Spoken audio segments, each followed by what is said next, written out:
मेरा नाम है वक़ास अहमद और आज हम बात करेंगे एक इंतहाई हसास मामले पर। और ये मामला है पाकिस्तान और पाकिस्तानियों के मुतल्लिक़। भारत आने वाले दिनों में पाकिस्तान पर हमला कर सकता है, मुख्तलिफ़ तरह की तख़रीबकारी कर सकते हैं। किस तरह से तख़रीबकारी करेगा?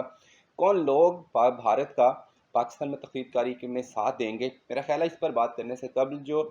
प्रेस कॉन्फ्रेंस की गई है पाकिस्तान के वज़ीर ख़ारजा शाह महमूद कुरैशी और DGI SPR की तरफ से, वो सुन लेते हैं, उसके बाद फिर हम इस पर बात करेंगे। हमारे पास ऐसी अब मुसद्दका इतलात हैं, शवाहिद हैं, जिसकी बुनियाद पर मैं ये कह सकता हूँ कि हिंदुस्तान स्टेट टेररिज्म को हवा दे रहा है। आइंदा आने वाले महीनों में, ये महीना जो चल रहा है नवंबर का, दिसंबर का, ये पाकिस्तान के अंदर टेररिस्ट एक्टिविटीज़ को अपस्केल करने का इरादा रखते हैं। और एक इत्तला ये भी है कि इनकी एजेंसीज़ और इनके जो कोलैबोरेटर्स हैं, सहूलतकार हैं, उनके दरमियान कम से कम 4 नशिस्तें हो चुकी हैं और ये फोकस करेंगे पाकिस्तान के बड़े शहरों पर, कराची पर, लाहौर पर, पेशावर पर और दीगर भी हो सकते हैं।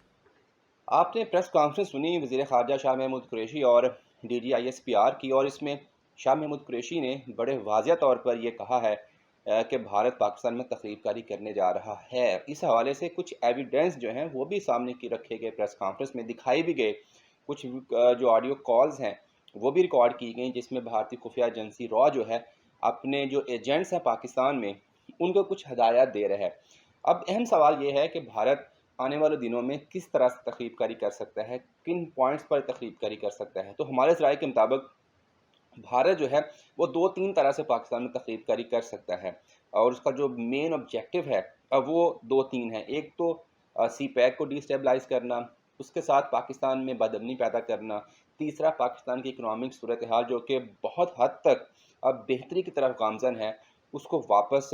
जो है ख़राबी की तरफ लेके आना। तो अगर भारत अपने एजेंटों को मोबिलाइज़ करता है, जैसे कि उनका प्लान है और वो एक्सपोज भी हो चुका है, और यकीनी तौर पर पाकिस्तान की खुफिया एजेंसीज़ और पाकिस्तानी लॉ इन्फोर्समेंट एजेंसीज़ उसको काउंटर करने की भरपूर कोशिश भी कर रही हैं, और इसमें इंशाल्लाह हम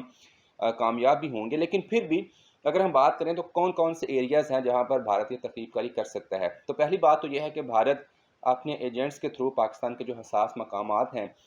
जो बिल्डिंग्स हैं, उनको निशाना बना सकता है, जो पब्लिक मकामात हैं उनको निशाना बना सकता है, खुद कुछ धमाके करवा सकता है, वैसे प्लांटेड धमाके करवा सकता है, फायरिंग करवा सकता है, अहम शख्सियात की टारगेट किलिंग करवा सकता है, फ़िरका वारियत को हवा दे सकता है, ताकि पाकिस्तानी आपस में लड़ें, और उस लड़ाई का डेफिनेटली फ़ायदा भारत को होगा। एक तो ये पहलू हो गया जहाँ पर भारत पाकिस्तान को टारगेट कर सकता है। दूसरा पहलू ये है कि जिस तरह से माजी में भारत ने बालाकोट वाला ड्रामा रचाया था, फिर हमने अभिनंदन को पकड़ा भी, उस तरह सा वो ड्रामा रचा सकता है। और उसके हवाले से भारत कई बार ये कह चुका है कि वो मुरीदके में अटैक कर सकता है, जो हाफ़िज़ सईद का मदरसा है, या फिर वो बहावलपुर में जो जैश ए मोहम्मद का मरकज़ है, वहाँ पर वो धमाके कर सकते हैं। क्योंकि भारत हमेशा से 2 जो शख्सियात हैं, हाफ़िज़ सईद और जैश ए मोहम्मद को, वो ज़िम्मेदार ठहराता है ड्रामे के तौर पर कि भारत में जो भी दहशतगर्दी होती है उसमें ये लोग इन्वॉल्व हैं। तो यकीनी तौर पर भारत इस तरह से एक और एपिसोड कर सकता है कि छोटी-मोटी छेड़खानी कर सकता है इन दोनों पॉइंट्स पर, और जैसे माज़ी में उसने ड्रामा रचाया था कि घुसकर मारेंगे, इस तरह की हरकत दोबारा करेगा, और यकीनी तौर पर उसको जवाब इस बार पहले से ज़्यादा सख्त मिलेगा। इसके साथ-साथ इन तरह की सूरत-ए-हाल डिस्टेबलाइज़ेशंस के ज़रिए भारत हासिल क्या करना चाहता है? भारत पाकिस्तान में बदअमनी चाहता है, CPEC नहीं देखना चाहता, और इसीलिए भारत के जो इस सारे मनसूबाबंदी के ज़रिए अज़ाइम होंगे, वो टॉप पे CPEC को डिस्टेबलाइज़ करना है, उसके बाद पाकिस्तान में बदअमनी पैदा करना है। तीसरे नंबर पर जो मकबूज़ा कश्मीर में भारतीय फ़ौज की रसाई हो रही है, जगहंसाई हो रही है, मोदी के ख़िलाफ़ जो नफ़रत बढ़ रही है, भारत के ख़िलाफ़ जो नफ़रत बढ़ रही है, दुनिया जो उस पे प्रेशर डाल रही है कि कश्मीर में मज़ालम बंद करो, इससे वो आलमी और अपनी अवाम की तवज्जो हटाना चाहता है। इसके साथ-साथ यकीनी तौर पर इस मनसूबाबंदी के साथ जो भारत के दोस्त और पाकिस्तान के दुश्मन ममालिक हैं, जो नहीं चाहते कि CPEC बने, वो भी इसमें उनका साथ दे रहे हैं। इस हवाले से मेरे ज़राए ने, जब इस हवाले से हमारी बात हुई, उन्होंने बड़ा वाज़िह कहा کہ اب صورتحال بالکل مختلف ہے۔ پاکستان